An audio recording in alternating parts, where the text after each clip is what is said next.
और जैसे ही हे श्रोताओं अग्नि प्रकट करने की कोशिश की, उसी समय वो हरिया उस चिता को आकर मार देता है और धमकाने लगता है। पहचान में नहीं सका अपनी पत्नी को। किस तरह से दोनों ही रानी और राजा में सवाल जवाब होते हैं। रानी पहचान लेती है। सुनिए यहाँ के बोल उस श्रेष्ठ कवि ने कैसे लिखे। शमशान भूमि में बगैर कर दिए, बगैर टैक्स दिए मुर्दा फूकने वाली है, तुम कौन हो और क्या तेरा पति नहीं है जो तू स्वयं इस मृतक बालक को लेकर के आई है? और अगर तू आई है तो क्या तू ये नहीं जानती कि शमशान भूमि के नियम है, यहाँ पहले कर दिया जाता है, उसके बाद ही किसी मुर्दे को जलाया जाता है। मैं नहीं जानती कि तुम्हारी शमशान भूमि के कोई नियम या कोई कानून कायदे हैं। तो क्या जानती है तू? मैं तो इतना जानती हूँ कि आज मेरा बेटा मर गया, मेरी कोख सूनी हुई, मेरी गोद उजड़ गई। वक्त ने मेरे साथ बड़ा मजाक किया और वक्त आज फिर मेरे साथ ऐसा खेल खेलना कि तुम जान करके अनजान बनने की कोशिश कर रहे हैं। जो शमशान भूमि में लाश पड़ी है वो किसी गैर की नहीं, तुम्हारे अपने बेटे की है। और जो शमशान भूमि में लाश फूकने के लिए आई वो भी कोई गैर नहीं, तुम्हारी अपनी पत्नी है। हे मालिक, ए दयावान, ए कृपा निधान, ये मैं क्या सुन रहा हूँ? मैं सो रहा हूँ या कोई ख्वाब का आलम ले रहा हूँ? जिस चिता को निर्दयी बनकर मैंने ठोकर मार दी, क्या वो मेरा बेटा रोहतास है? और क्या मेरे सामने जो रो रो के दुआई देती है वो मेरी अर्धांगिनी, वो मेरी दुख सुख की साझेदार मेरी रानी तारा खड़ी है? और अगर ये सत्य है, अगर ये सच्चाई है कि आज मुझे इस दुनिया की सबसे बड़ी चोट लगी, तब भी एक तारा मुझे 1.25 रुपया कफन चाहिए। लेकिन पिया जी, मुझ जैसे अभागन के पास 1.25 रुपया और कफन कहाँ से आएगा? तो फिर चली जाए यहाँ से। बगैर कर दिए ये लाश नहीं जलाई जा सकती। कैसे चली जाऊं कि जो मर गया तुम्हारा बेटा नहीं था? क्या मैं तुम्हारी अपनी पत्नी नहीं? अब इन सांसारिक बंधनों से मेरा लेना देना खत्म हो चुका है। मैं भूल चुका हूँ कि कभी मैं राजा था या मेरे कोई रानी थी या मेरा बेटा था। इस समय एक इंसान हूँ और वो भी शमशान भूमि पे पहरा देने का काम करता है।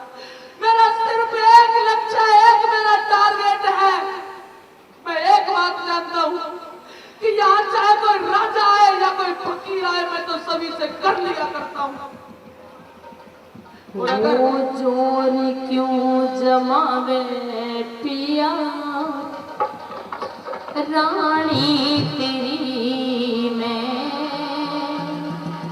रानी तेरी मैं,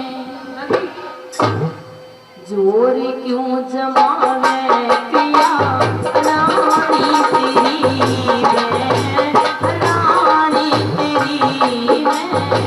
और घाट पे समझ गया सारी, घाट पे समझ गया सारी, और कहानी तेरी मैं, कहानी तेरी मैं।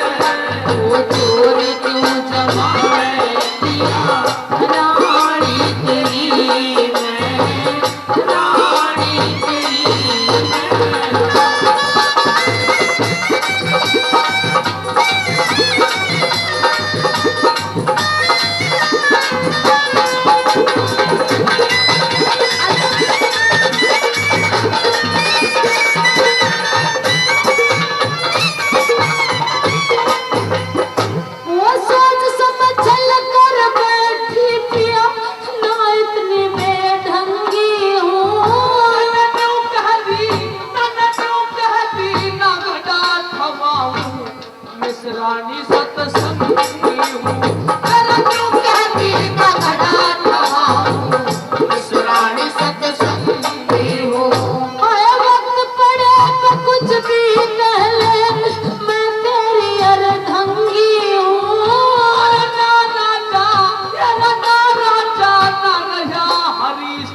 तेरी नजर में बंदी हूँ।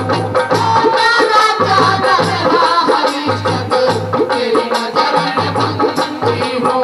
वो समझ गई लाप और हानि तेरी मैं, हानि तेरी मैं। और घाट पे समझ जा सारी, घाट पे समझ जा सारी, और कहानी तेरी मैं, कहानी तेरी मैं। वो चोर क्यों जमावे पिया रानी तेरी मैं, रानी तेरी मैं।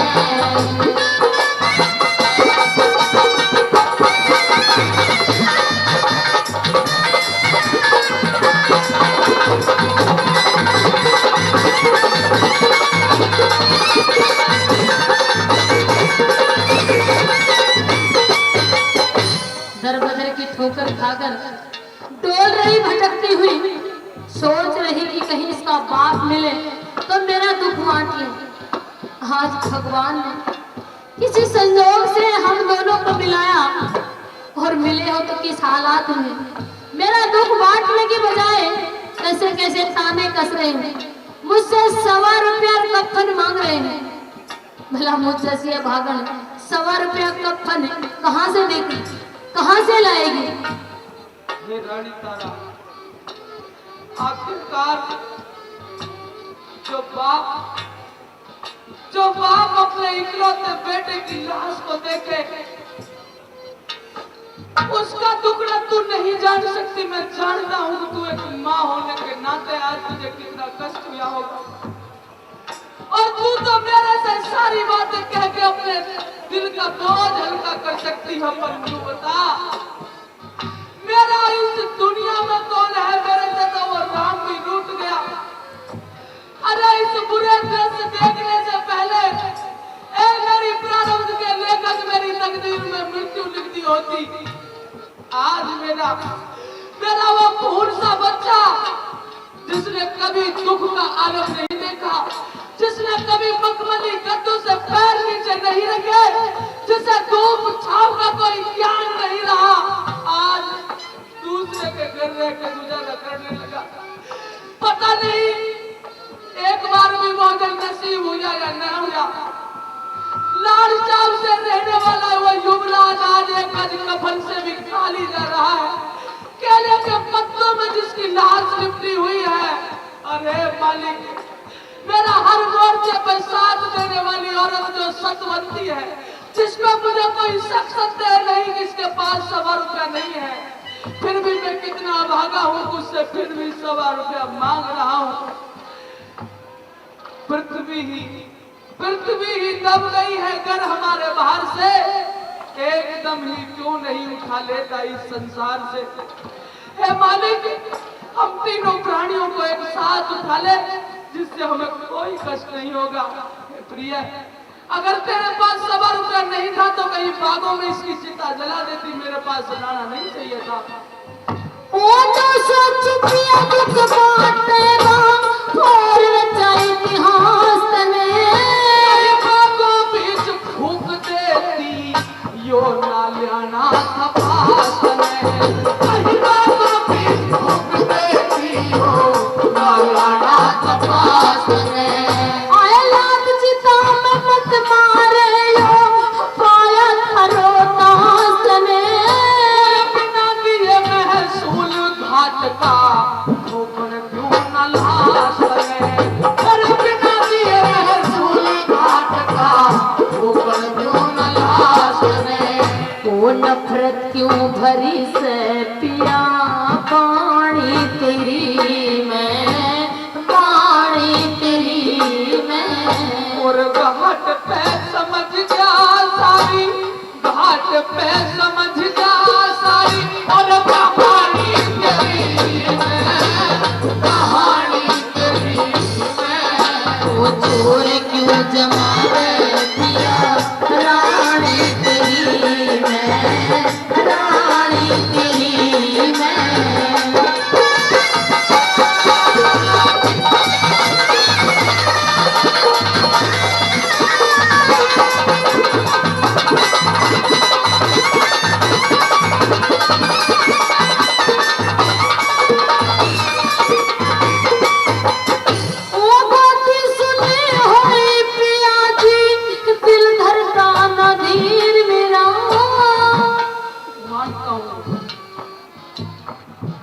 दिल आज धीर नहीं धरता, तू भारी अधीर हो रही है, पर इस संकट की घड़ी में मेरे पास और कोई चारा भी नहीं है और कोई विकल्प नहीं है। क्या करूं? तुम्हें नहीं पता, तुम एक मर्द हो और तुम बाप हो, तुम माँ नहीं हो।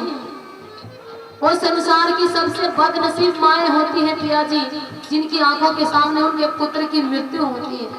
उन बदनसीब माओं में से मैं भी एक हूँ। आज मेरा पुत्र मरा, मेरा बेटा मरा, मेरी गोद सुनी हुई मेरी कोख गुजर गई और 1.25 रुपया मांगकर मेरा दुख बांटने की बजाय मुझसे 1.25 रुपया और कफन मांग रहे हो। उस समय कभी भूल गए हो कि एक दिन मैंने तुम्हारा धर्म और मर्यादा बचाने के लिए काशी में बिक गए माँ बेटा दर बदर की ठोकर खाई, लेकिन नहीं, तुम्हें कुछ नहीं याद। आज तुम्हें सिर्फ अपना फर्ज याद है कि मैंने अपने मालिक को 1.25 रुपया और कफन देना है। अपने धर्म को, अपने फर्ज को भूल रहे हो कि मैं भी तुम्हारी पत्नी हूँ और ये मर गया तो ये भी तुम्हारा बेटा है। ए रानी, ए दुनिया की श्रेष्ठ पतिव्रता औरत, अगर 7 बार मुझे मनुष्य का जन्म मिले और मैं तेरा ऋण चुकाने की कोशिश भी करूं, तो भी मैं तेरा ऋण नहीं चुका सकता। लेकिन हे तारा, तू बार बार कहती है कि तेरा बेटा, मैं तेरी पत्नी। मैं तो वो इंसान हूं, इससे भी बड़ा कोई संकट हो, राजपाट भले ही छूट गया, स्त्री और बालक का परित्याग कर दिया, धनमाया को ठोकर मार दी, फिर भी राजा हरिश्चंद्र अगर बेटे की जगह मैं खुद मर जाऊं, इससे भी बड़ा कोई पहाड़ मेरे सिर पर टूट पड़े, फिर भी ये धर्म का रक्षक एक ही बात रटेगा कि ये प्रकृति अपना नियम बदल दे, वायु अपना वेग छोड़ दे, अग्नि अपना तेज छोड़ दे, जल अपनी शीतलता त्याग दे और वृक्ष अपनी छाया छोड़ दे, मर जाएगा हरिश्चंद्र पर अपना धर्म नहीं छोड़ सकता। यह अटल प्रतिज्ञा। वो बातें सुने हुए पिया जी, दिल धड़का ना धीर मेरा, 1.25 रुपया और कफन भर दे, सुन तारा बोल अखीर मेरा, 1.25 रुपया कफन भर दे, सुन तारा बोल अखीर मेरा। वो 1.25 रुपये में गल किया कंठी और यूं ले जा चीर मेरा, सच्चा काले को दे दूंगा कि इस पैसा का सीर मेरा, सच्चा काले को दे दूंगा कि इस पैसा का सीर मेरा। बता कैसे जलाऊं कुल की निशानी तेरी मैं, निशानी तेरी मैं। और घाट पे समझ जा सारी, घाट पे समझ जा सारी, और कहानी तेरी मैं, कहानी तेरी मैं। वो चोर क्यों जमाए दिया, रानी तेरी मैं, रानी तेरी मैं।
में मोहब्बत की झूठी कहानी करो रे, कहानी करो रे।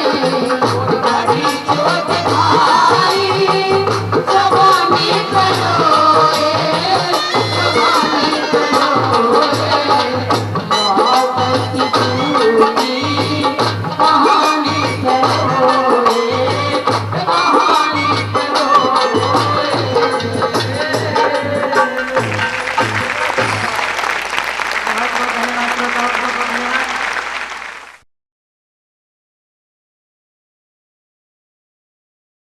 जनरल की हार हो जाती है और राजपाट छोड़ने पर मजबूर होना पड़ गया। सोचने लगे कि ये विपत्ति के दिन कहां काटे, किस जगह जाए। रानी दमयंती कहती है कि आप मेरे पिताजी के यहाँ चलिए, कुंदनपुर चलिए। मेहरबानों, प्रस्ताव तो बहुत अच्छा था, लेकिन राजा नल ने, दादा लक्ष्मी चंद की बात है ये, दादा पंडित श्रद्धेय दादा लक्ष्मी चंद की लिखी हुई है रागनी आपके बीच में। लेकिन वो राजा नल यूं सोचने लगा कि एक बहुत पुरानी कहावत है, बहन के घर में भाई और ससुराल में जमाई। बहुत दिन अच्छा नहीं हुआ करता, फिर उसका सम्मान नहीं होता। कह दिया रानी दमयंती, मैं कुंदनपुर नहीं जाऊंगा, चाहे भूखा मरना मंजूर है। जब रानी बार बार कहने लगी, जोर देने लगी, तो मेहरबानों एक बात के माध्यम से कैसे समझाने लगे अपने पत्नी को वो राजा नल। सुनिए पंडित जी के द्वारा लिखी हुई एक रागनी। हिरण्यू बोलिया मेरा कौन सा ढंग और ससुराल जान का, और दमयंती बोली भाली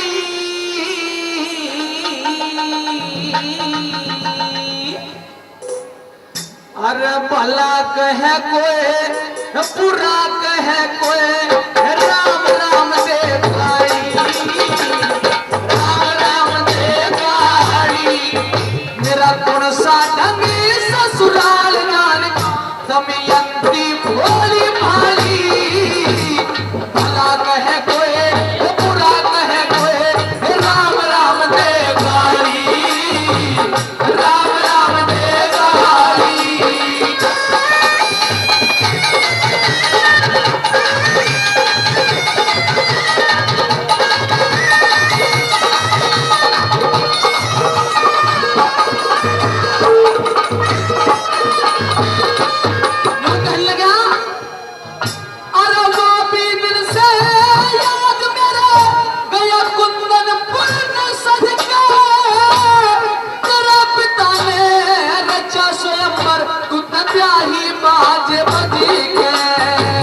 सुख की तरफ लखाना चाहिए ऐसे अमीर तज के, बगले की आई बटे मरी खुद गलती आप समझिए। बगले की आई बटे मरी खुद गलती आप समझिए। आज राज नहीं सिर ताज नहीं, आज राज नहीं सिर ताज नहीं, मेरी समय बीत के जाली। भला कहे कोई बुरा कहे कोई, राम राम देवकारी, राम राम देवकारी। भाई करते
जो गर दे बोली मारे छोटी पट्टी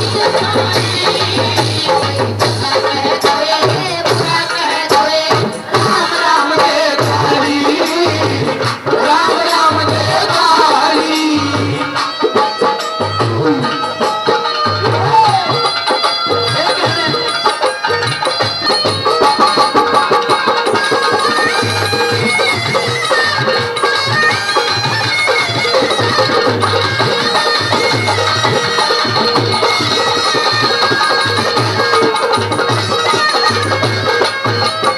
यूं कहने लगे दमयंती, तेरा पीहर मेरी ससुराल, तेरी जो सखी सहेली होंगी वो अपना अधिकार भी है उनका, क्योंकि मैं उनका जीजा लागू सू। यूं जीजा तो मजाक करेंगे और इस पूरे वक्त में मुझे मजाक अच्छे नहीं लगेंगे। अगर गुस्से में आके कुछ कह दिया तो मामला गड़बड़ हो जाएगा। ये कहने लगे भला कहे सुने की मान रखो ना तेरी सखी साथ की जो से वो चाहेगी हंसी ठट्टा मेरा ना काहे में मोह से एक बात निकल जा पर्यागात में छोसे बहन के भाई ससुराल जमाई घना डटा ना अच्छा हो से बहन के भाई ससुराल जमाई डटा ना अच्छा हो से ऊत कहे कुछ काम करे ना हर ऊत कहे कुछ काम करे ना पड़ा काट तोड़ना खाली भला कहे राम राम दे गाली राम राम दे गाली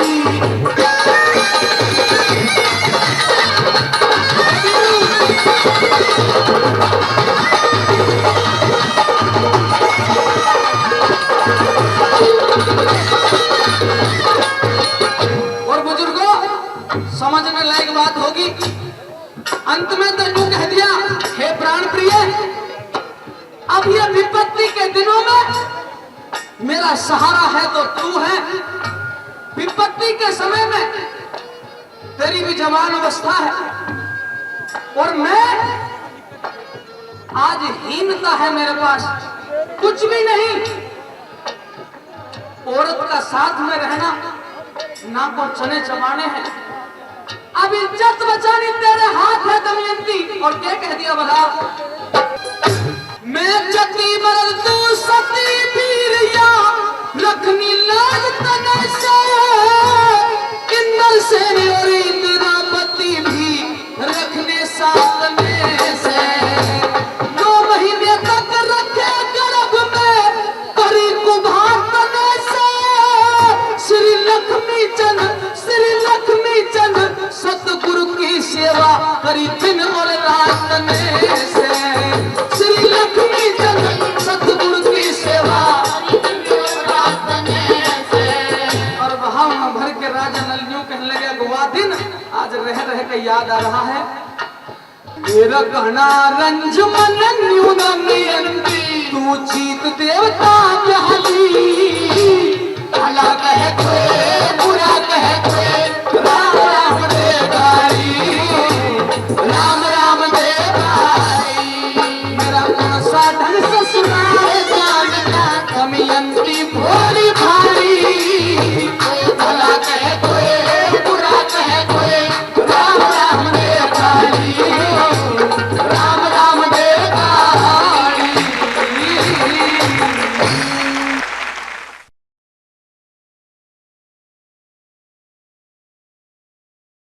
और फौजी और फौजन से ये बात आपके सामने।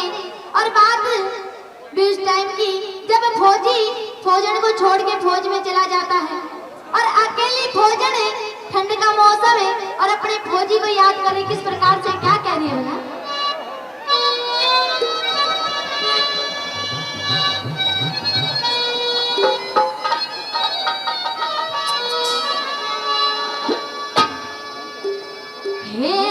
झर झर झरने लाग रही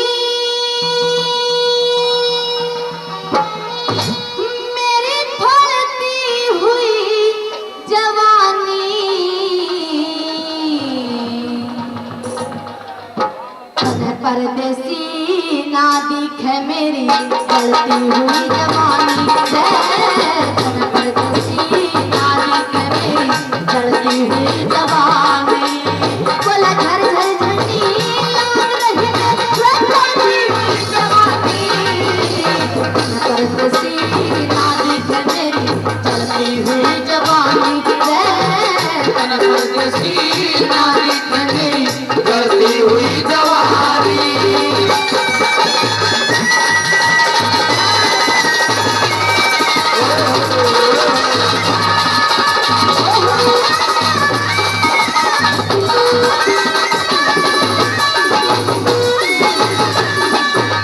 और कहने लगी कि फौजी मने छोड़ के चला गया तू अकेली ना फौज में, तेरे बगैर एक एक पल एक एक दिन मैंने कैसे कैसे बिताए हूँ और क्या खाने लगी बताओ।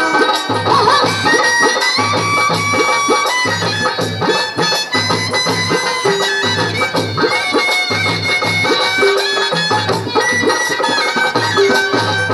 हेरे धुरला क्या तेरा, हेरे धुरला क्या तेरे खरे माल में, तन परदेसी मकान थी, जब बर्तनियां चाहा करना यौवन की कोई खटा नहीं, झमझमी बरसे पिया की और मेरे हमता नहीं, जब चढ़ मत मस्त जवानी के साथ चलते लगा नहीं, फिर रोवेगा जब दिखेगी, फिर रोवेगा जब दिखेगी मेरी जलती हुई जवानी, तन पर खुशी नाजुक है मेरी जलती हुई जवानी।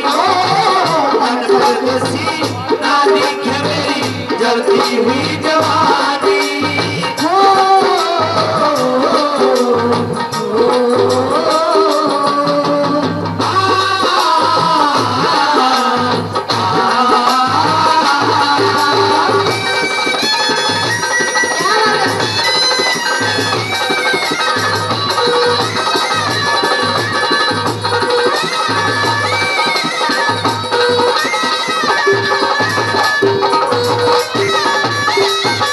और कहने लगी कि पियाजी मेरे साथ की जितनी मेरी सखी सहेली थी, जिनका मेरे साथ शादी ब्याह हुई थी, सबके एक एक दो दो बच्चे हो गए, पर मैं सुनी की सुनी अकेली क्या कहने लगी ना।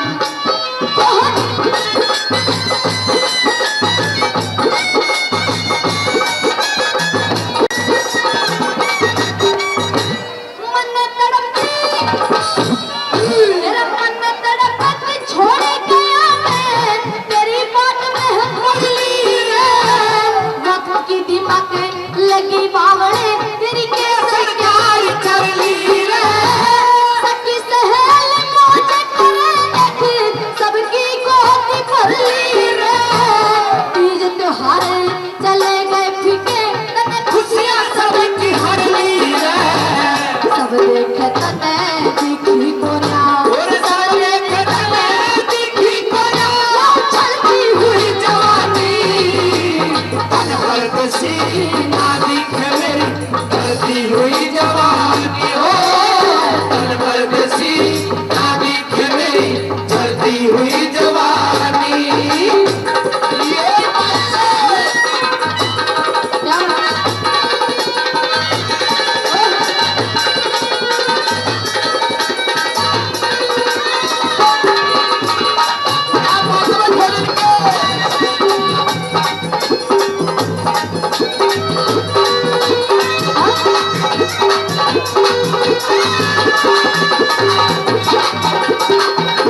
आजकल के दौर की बात है, आदमी को कौन कौन सी वस्तु दुख दे जाती है और कैसे बताया।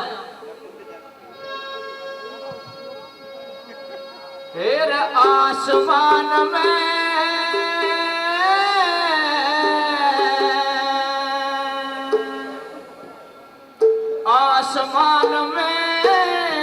जठा होया है यो पारा दुनिया सारी का। ज्ञानी अर्थ लगावेगा कोई सुन के बात हमारी का, सुन के बात हमारी का। आसमान में चढ़ा हुआ है पारा दुनिया सारी का। ज्ञानी अर्थ लगावेगा कोई सुन के बात हमारी का, सुन के बात हमारी का। ओ भाई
भवन को चोटी के होने चाहिए।